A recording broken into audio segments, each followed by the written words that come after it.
Welcome back to Super Talk Outdoors. Listen, I want to tell you about a great book signing that's happening today in Hazelhurst, Mississippi, by my friend George Marks. He wrote the book Starlit Nights and Frosty Mornings: A Lifetime with Hunting Dogs. And anyway, he's going to be at in Hazelhurst at, let's see, Monday, September 29th, today at 5:30. And the host of the meeting is Ed and Jock Patton. And it's an exciting time for him. I'll have George on the show, maybe even next week, as I continue to focus on Mississippi authors who are reminding us what's so special about the outdoors in Mississippi. So now we're going to move over to someone that I really enjoyed visiting with before. He's written 3 books: The Bear Hunter, The Bird Dog Man, and Hunting Bear and Panther in the Old South. We had him on to talk about his books, and today I wanted to invite James T. McCafferty, but we'll call him Jim on the show today. Invite Jim back to the show and tell some of his really wonderful stories, very great historical perspective on enjoying the outdoors in Mississippi. Jim, how you doing, my friend? I'm doing well, Ricky, and yourself? I'm doing fantastic. Listen, if you just kind of, for people who didn't hear us talk before, kind of set the stage on the 3 books that you've written.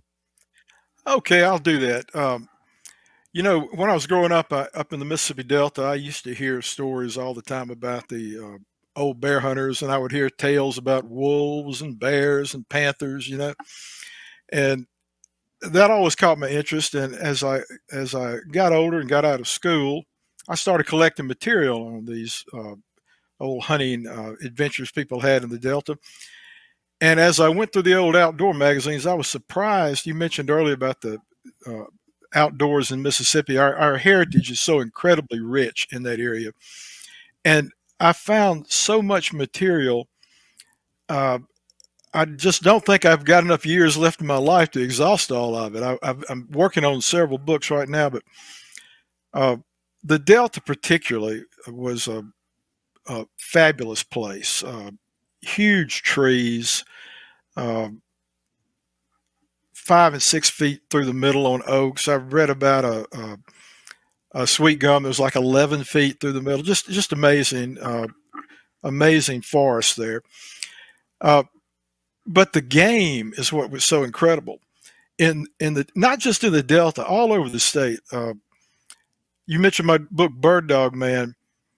It's the story of W.W. Titus, who is the father of the National Bird Dog Field Trial Championships held up at Grand Junction, Tennessee every year. And Titus was born in Long Island, New York in 1857. He came to Mississippi in 1880. And he was a bird dog trainer. And he started out training bird dogs for men in New York, wealthy men who had in New York City who kept their dogs out on Long Island. And he got to Mississippi because of connection with the bear hunter, a guy named James Gordon. Gordon was not only a bear hunter, he was a pioneer field trial judge. The first field trial in the United States was held in Memphis, Tennessee in 1874.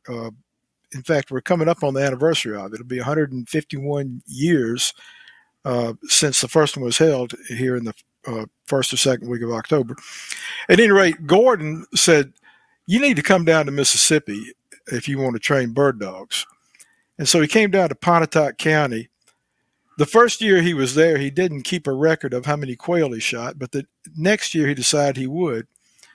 And to his shame and amazement, he had killed 1,700 quail.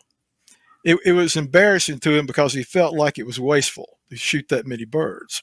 And he was much more careful in the future. But, he was training dogs. And they would train them in Mississippi during the winter months. And in the late summer and early fall, they would go out to the northern prairies, northern Iowa, Minnesota, the Dakotas, and train their dogs on prairie chickens. But anyway, I discovered Titus while I was doing bear research because I was flipping through these old magazines and I saw a picture of 2 dogs fighting a bear. One of them was up on the back of the bear, and they were bird dogs. And it was a story about 2 bird dogs who had gotten into a bear fight and nearly got killed. And I read through the article. This particular article took place in Florida, this story, but it was part of Titus's memoir that he had written for the American Field. And I saw I filed the article away. Once I found out that the article was not set in Mississippi, I kind of lost interest in it, and I just filed it away. But when I went to write my book, The Bear Hunter, I remember that picture, and I went back and looked for that story, and I ended up incorporating the story in my book, The Bear Hunter. And I read the complete article then, and I realized this guy had written a series of 5 articles. And I realized that this was a real classic of bird hunting this man had written, and it needed to be published. And I wasn't sure how to do it, but eventually I pieced together, using his memoir that he wrote, serialized in the American Field. I pieced together a biography of him, interspersing my writing where there were gaps in his life in his own writing, and then used his writing as much as I could. And the end product was Bird Dog Man, which I think is a pretty good book, and it needed to be published just to preserve some of the history of field trials in the United States. Really, though, my main interest is the bear hunters, the old time bear and panther hunters, and the premier bear hunter of the 1880s and 1890s, the most written about in those days, was Robert Eager Bobo of Coahoma County, Mississippi. Bobo was born in 1847, ran off, joined the Confederate Army as just a 14-year-old. Came back, had nothing but the shirt on his back and scars from his wounds in the war. And he went about trying to find a place to buy some land, to acquire some land. And in those days, the way you would look for land, the Delta overflowed every year. There was not a good uniform levee system at the time, and at least once a year, almost every year, the Delta overflowed, and only the high ground. There was some high ground that wouldn't overflow, and you could tell that high ground because it would have cane growing on it. They would look for big stands of cane because cane did not tolerate flooding. It's a type of grass, basically, cane is. And so he found a big area, which is now between Clarksdale and Rena-Laura, Mississippi, in Coahoma County. And it was called Annis Ridge. Called a ridge because it was higher than everything else, of course. But I mean, to the casual observer, it just looked flat like everything else, But he paddled around in a dugout canoe with a friend of his, and they identified this land. But they also found there was a lot of great bear hunting there. Because the bears and the deer were all crowded up on these ridges. So Bobo became quite a bear hunter. He always maintained about at least 40 dogs around. And a fellow named Thomas Dabney, who incidentally was a levee engineer, kind of the father of modern levee engineering, wrote the first major magazine article I can find on Bobo in the early 1880s. And then the letters started coming in. People wanted to go hunting with Bobo. He got to be friends with a railroad executive named Thomas Devine, who was in Memphis. Devine promoted hunting because back then, if you wanted to go away from where you lived and hunt, you got there by railroad. So the railroads, they would publish even hunting guides back in those days because they wanted to encourage hunters and fishermen to take trips on the trains. And Bobo got to know Devine because Bobo, they bought some land for a railroad station there right below Clarksdale. What is now the town of Bobo was originally called Bobo Station. So Bobo was invited by Thomas Devine up to Memphis just to visit one day. And while he's there, a writer from the American Field by the name of Emerson Huff. Emerson Huff was based in Chicago. He was what they call the the Southwest writer for American Field, and Mississippi in those days was considered part of the Southwest. So Devine introduces Bobo to Huff, and Emerson Huff came down to hunt with Bobo in 1894. I see we're coming up on end of time here, but anyway, he introduces Bobo to Huff. They arrange a hunt for Bobo. Huff is going to take a tour of the South hunting. He comes down to Memphis first, then he's going to Coahoma County, and that's where Bobo really got famous, from Huff stories. And I can save that for after your break, if that's okay. Yeah, for sure. This is Jim McCafferty, and he's written 3 books, and he sees all kinds of interesting aspects to his storytelling. We'll continue that when we get back on the other side. We'll see you after this. Welcome back to Super Talk Outdoors. We're visiting with author Jim McCafferty. We're just going to pick it up from right there. Jim, why don't you continue your story? Well, as I was saying, Emerson Huff, the writer from Chicago, came down and went hunting with Bob Bobo. And Bobo showed him around. Bobo made a lot of his money, or made a lot of his living, I should say, from selling barrel staves from white oak barrel staves off his property. And he had a lumber camp, and they used that for a hunting camp along the Sunflower River. And Bobo was the number of bears this guy killed is incredible. The bears were they caused a lot of damage to planters and farmers. They destroyed corn crops. They killed their hogs, so they were considered vermin. And people would get Bobo to come hunt his bears, but they didn't have much luck when Huff came down. Huff hunted for 4 days. Bears were killed, but Huff didn't kill one. But he did write this series of 4 articles about hunting with Bobo. And that really made Bobo famous in the United States. And he continued to be a popular celebrity in the outdoor magazines. One of my favorite stories from the Bobo book, though, is not about bear hunting. It's about a character named Lamar Fontaine, who showed up at the camp one night. Fontaine had been a Civil War officer, and he was quite a jokester. And so they're all sitting around the campfire one night, and Fontaine gets up and picks up a .22 rifle and goes off into the woods at night.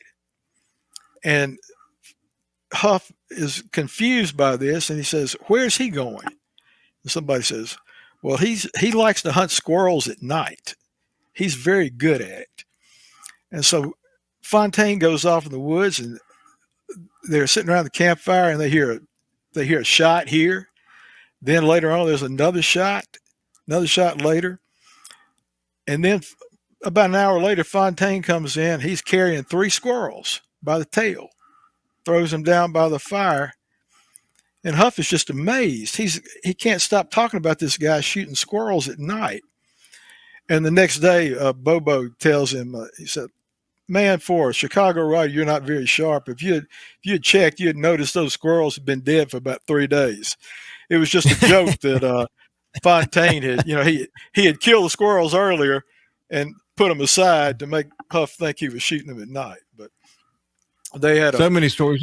Listen, we only have like 3 minutes left, but when you write your books, it gives you an amazing appreciation for how things have changed over time as it relates to places like the Mississippi Delta, doesn't it? Mm-hmm. It does. It does. One of the biggest change, I guess, is the levees coming in and stopping the annual overflow, which made it possible to clear marginal land, what used to be marginal land that would flood frequently, and it could be planted. And that was kind of the end of the big game hunting in the interior Delta. The bears, of course, make a comeback, which is great. And people even say they see a panther every now and then. I talk a little bit about panthers in that Bobo book. And also I've got a story on panthers in that Hunting Bear and Panther. But one thing I've learned from this old research is the panthers never were anything like as common as the bears. There's one story I have in the Bobo book about a man seeing 13 bears, I believe it was, in one spot. They were fishing. They were all it was late in the year and the water was low, and these bears were all out there trying to catch buffalo fish, and eating them. And 13 bears in one place. I mean, can you imagine that? But that was there were just so many of them back then. And someone actually posted. I saw someone posted. They got a picture of a black panther recently, in the last few days, somewhere in Mississippi. Really, I would love to see that. People talk about black panthers all the time. I don't come across any descriptions of them in these old stories of them being black, though. They're all tawny or reddish colored. I mean, like, the word Coahoma means red panther. Mm-hmm. But that may not be a description of the animal so much. It may have been the name of an Indian, a Chickasaw or Choctaw Indian who lived up there, Coahoma. But Bobo caught a panther one time. I've got the story about him and his friends catching one and tying it up, hanging it from a pole, trying to take it back to their house alive, but it got loose. It's quite a story. They're struggling with this panther that they caught. Yeah, I told you. They never were as common. Yeah, my son Jordan was. Mm-hmm. Yeah, my son Jordan saw one. He described it as looking like a mountain lion when he saw one. He climbed up a tree near him. Yeah, that's exactly what they are. Where did he see that? In the Greenwood area. Many years ago. Yeah. I've heard of other people seeing them around there. Yes, that's exactly what they are. They're the same thing as a mountain lion. No difference. Yeah. Yeah. Listen, we're going to continue the conversation. I appreciate you coming back. It's always, it's fun to look back. But this has been Jim McCafferty, and have a great time, great time in the outdoors. And Jim, thank you for joining us. Okay, thank you very much. Enjoyed it. My pleasure. You bet. Hey, listen, thank you for joining us today. Listen, have a great time and stay safe. Always put safety first. Have a great day, and we'll see you later.